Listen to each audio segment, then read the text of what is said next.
hoje do canal é amanhã, São Paulo e Corinthians no Morumbi, às 19 horas. Vamos falar da preparação e, claro, um pouco mais dos resultados financeiros de São Paulo.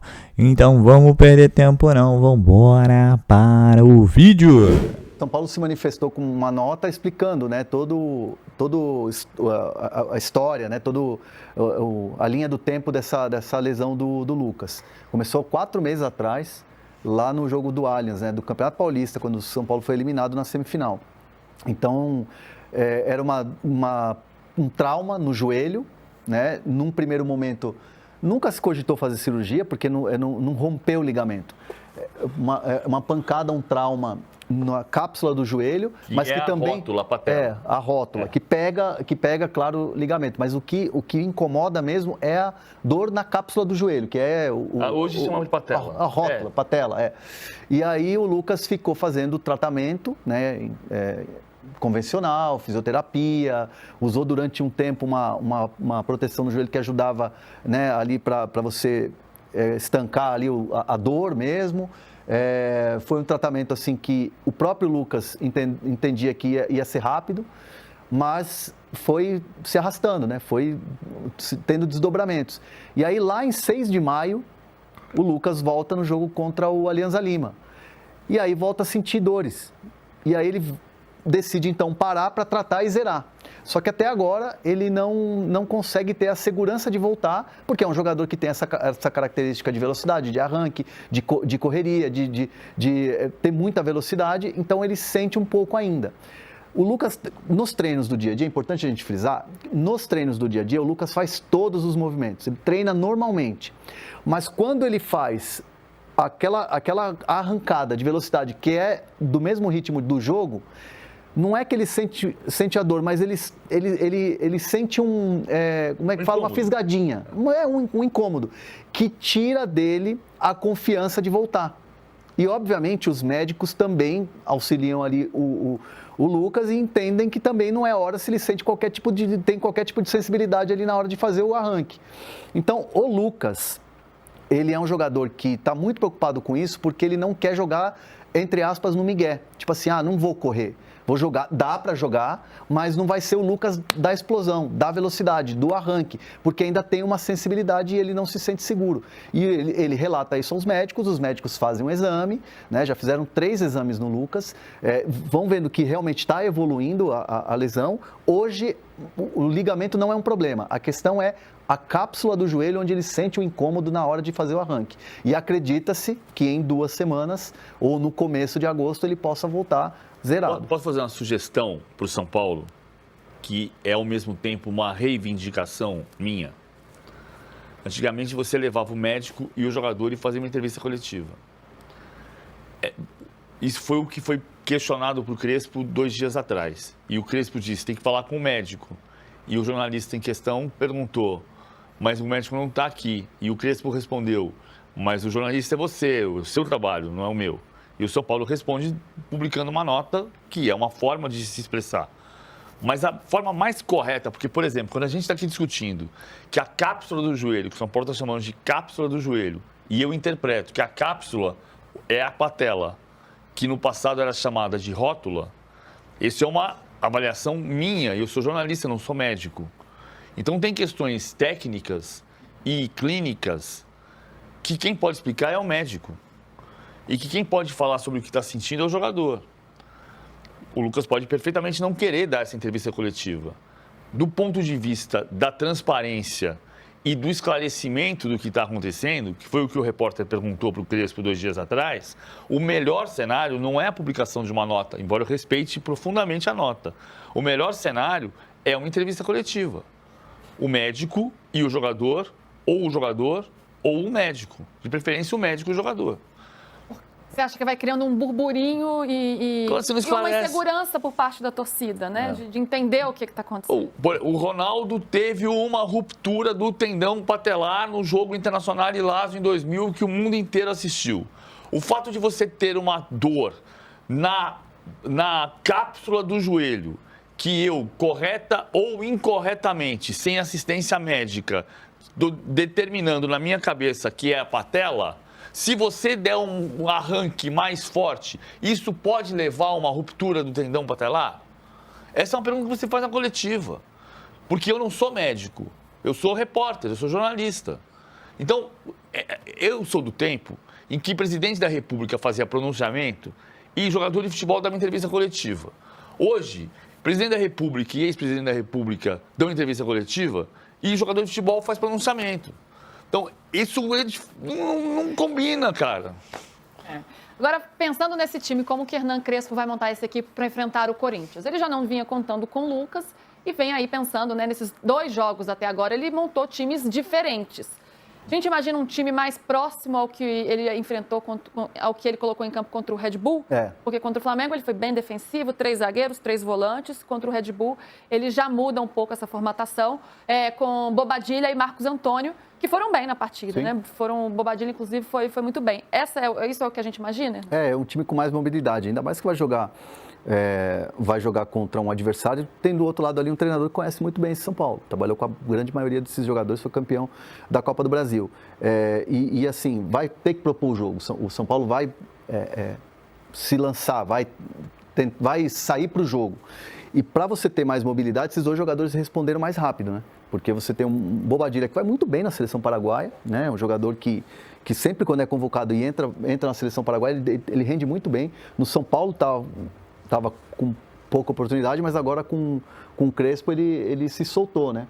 Tem o próprio Marcos Antônio, que é um motorzinho para mim, ele não foi bem contra o Flamengo, eu achei que ele não foi bem, mas contra o Red Bull Bragantino sim, a dupla funcionou. Então São Paulo com mais mobilidade, mais velocidade. Então essa é a intenção do Crespo. O Alisson está um pouco atrás nessa briga hoje, né, Hernan? Ou não? Eu acho que o Alisson ele cai um pouco de rendimento. Mas questão física envolvida? Acho que é fase também, né? Fase do jogador. Que nem o Pablo Maia também, tá numa fase muito... E que era a dupla titular, né? Muito.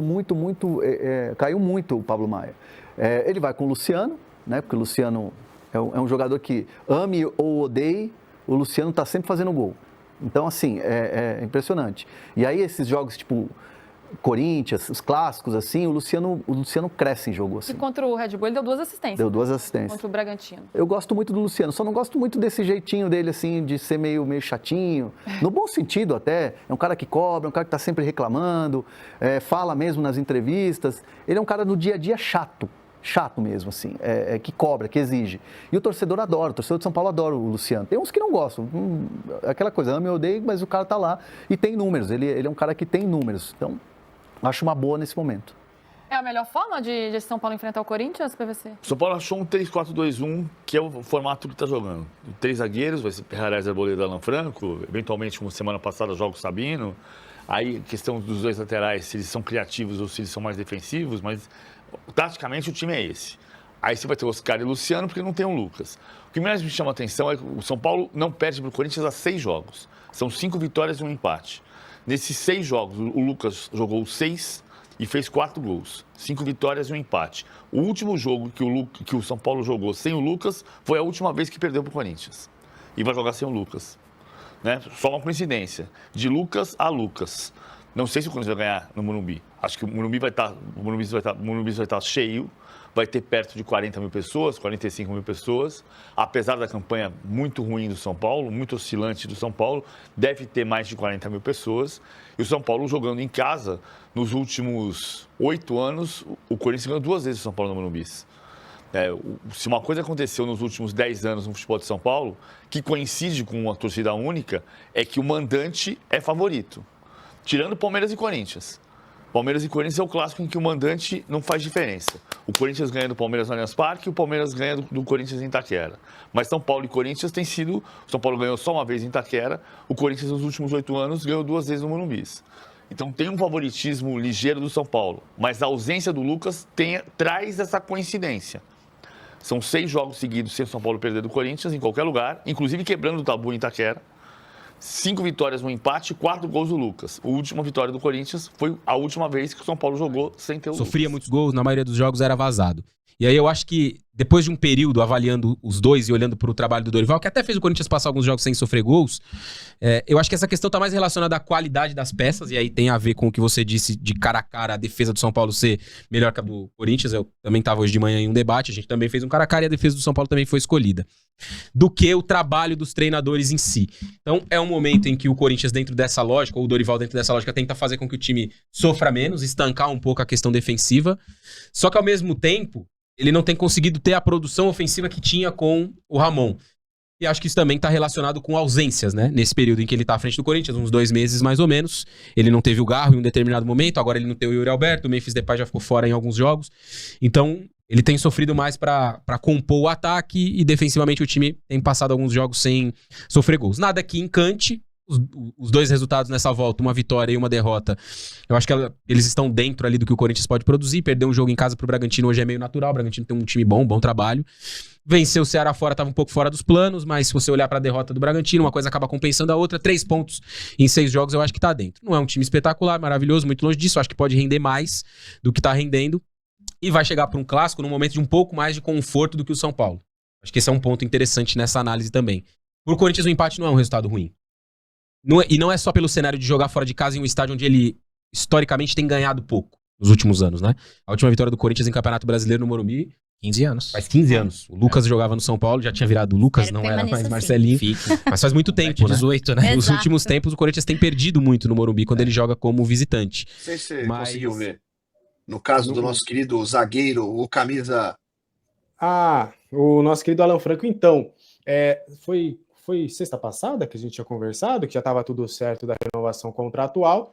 Essa semana existia a expectativa da assinatura do contrato, mas por inúmeros fatores, principalmente aí, dessa situação do clube, houve ali um atraso nas conversas, mas a tendência é de, na segunda-feira, Alan Franco e São Paulo já resolverem ali as últimas pendências para renovação contratual, e aí o zagueiro vai finalmente acabar de vez com a novela. Ele fica, tá? A gente já tinha cravado ali a permanência, eu sou meio cético com esse negócio de trazer cravadas, mas como a gente tinha conversado com as duas partes, o Alan Franco fica, tá? E aí agora, nessa segunda-feira, ele já deve assinar ali bonitinho, já deve cair no bid seu novo contrato.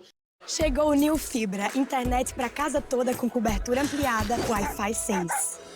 Nil, internet nova, você leve.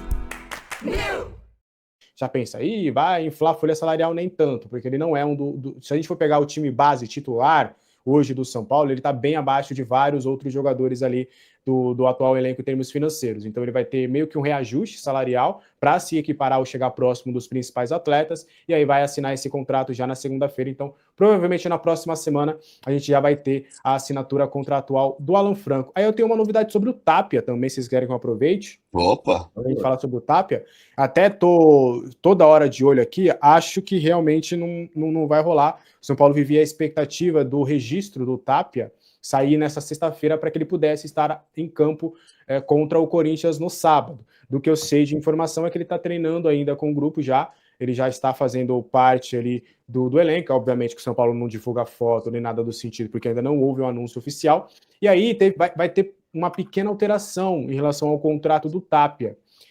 Não vai ser mais 18 meses ininterruptos. O que vai acontecer? Vão ser 12 meses de contrato por empréstimo, e aí mais 6 meses de empréstimo será uma opção dentro desse contrato. Então o São Paulo vai ter o atleta por 12 meses, e aí depois desse 1 ano, onde ele vai atuar pelo São Paulo, o São Paulo vai ter ali a opção de prorrogar esse empréstimo por mais 6 meses, e aí sim depois ter aquela opção de compra / obrigação de compra. Então, só um pequeno reajuste ali que teve ali no contrato do Tapia, mas ele será o primeiro reforço do São Paulo. Deu uma demorada essa semana muito por conta de visto de trabalho, ele é um jogador estrangeiro, então tem toda uma parte burocrática, documental, que tem que ser feita e tudo, é a primeira vez dele no Brasil, então é por conta disso que está acontecendo essa demora, não é como o torcedor é desconfiado, né? Já, o cara chegou segunda-feira, sexta-feira e nada, melou, no exame foi reprovado, alguma coisa, mas o que a gente tem de informação é de que é pura parte burocrática mesmo, que existia essa expectativa dele estar registrado no BID hoje, o que não vai acontecer, a CBF não trabalha de fim de semana, pelo menos nos seus registros, então fica aí a expectativa de na segunda-feira cair finalmente o registro do Gonzalo Tapia.